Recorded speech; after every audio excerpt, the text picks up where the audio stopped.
Cheers from London, où j'assiste à une conférence de l'ITF, le syndicat international donc des travailleurs.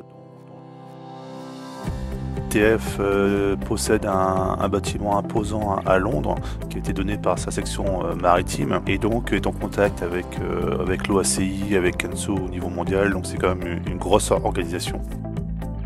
L'ITF a organisé une conférence sur le Remote Tower. C'est un environnement de réalité augmentée où on trouverait donc des salles de contrôle virtuelles qui serviraient à la fois en plan de secours, donc côté Johnsea, mais aussi pour des approches ou pour une opération de contrôle à distance de plusieurs terrains de taille réduite, voire même moyenne. Les mises en service et opérations se succèdent, se développent. Cela a commencé en Norvège, mais on trouve aussi aux États-Unis, à Leesburg, en Virginie, tower opérationnel. Des projets sont en cours en Allemagne, à Dresden, Francfort, mais aussi de façon surprenante, même à Londres. L'aéroport de London City développe un projet de contrôle à distance depuis Heathrow.